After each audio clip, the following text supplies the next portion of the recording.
Working for OneBlood is more than a job. For some, it's deeply personal. As she flatlined, I held her hand. I couldn't help Mommy, but I can help so many others. This team member is getting personal about why she was determined to come and work at OneBlood. Plus, 800 donations and a 100-gallon milestone. Helped over 2,300 people. It's an honor and a privilege. The personal reason this platelet donor started donating 35 years ago. Mission Hero News starts right now. It's time to get personal. Hello, I'm Pat Michaels. And I'm Susan Forbes. For many of us, working at OneBlood is more than a job, it's personal. Team members often share with us that they were compelled to come to work at OneBlood because of a personal connection where they saw firsthand the life-saving power of blood donation. And in that moment, it became personal. So with that in mind, we are excited to launch the It's Personal campaign. OneBlood team member Tara King sat down with us to share her personal connection to OneBlood and is our debut story of the It's Personal campaign.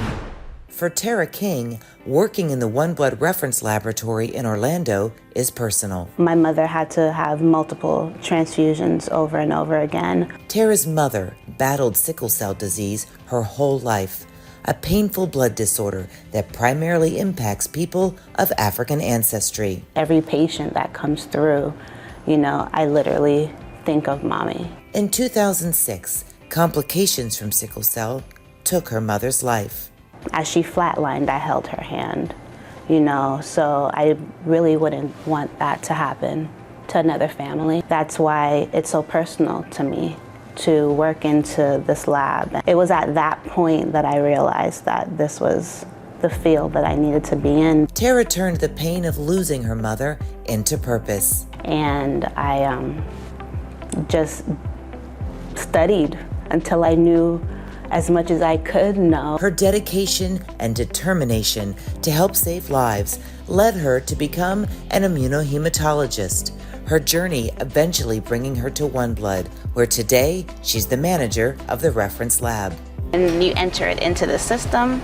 It's here where Tara and her team find specially matched blood for patients with unique transfusion needs, including sickle cell patients. Knowing that what we do is saving a life is so fulfilling. Finding the perfect match for these patients is delicate work.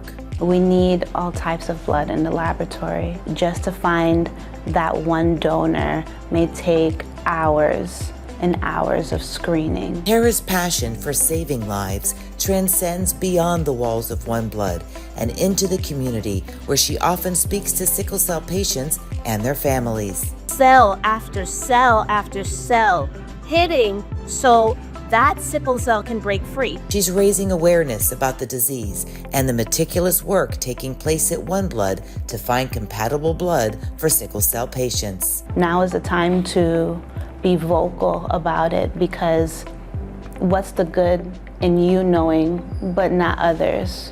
For a person to be born with sickle cell, both parents need to be sickle cell trait carriers. In my family, a lot of us have the trait, including Tara's 2 children. Tara has not only seen sickle cell disease take her mother's life, but also 2 of her cousins succumb to the disease, and she has another cousin who's battling sickle cell daily.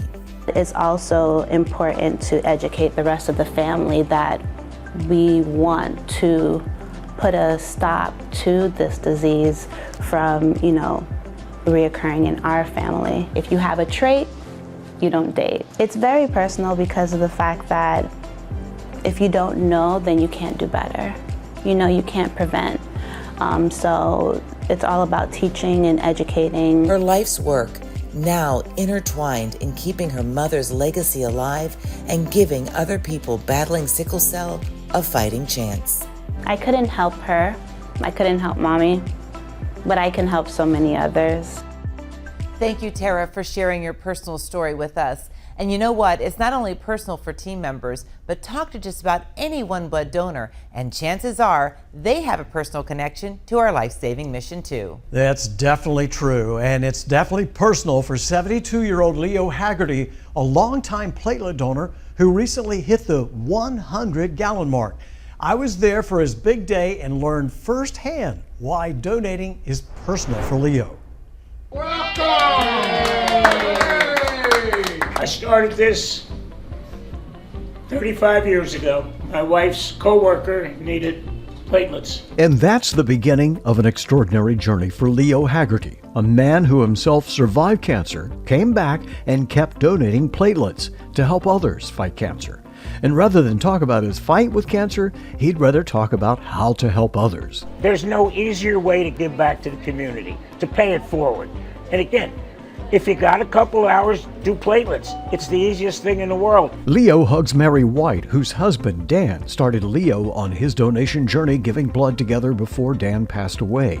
Today, she's celebrating with Leo. I just think it's awesome. The two of them came together and, he had a standing appointment. And those appointments kept on going for Leo, leading to this special day. In addition to his banner for his 100th gallon donation today, Leo happens to be the donor of the month. Here I am, 800th donation, helped over 2,300 people, it says, so, and it's an honor and a privilege. That is mind-blowing. I can't even imagine. 100 gallons. I was just trying to calculate it and saying, how does anybody live long enough to do that? Most people can't even imagine reaching 100 gallons.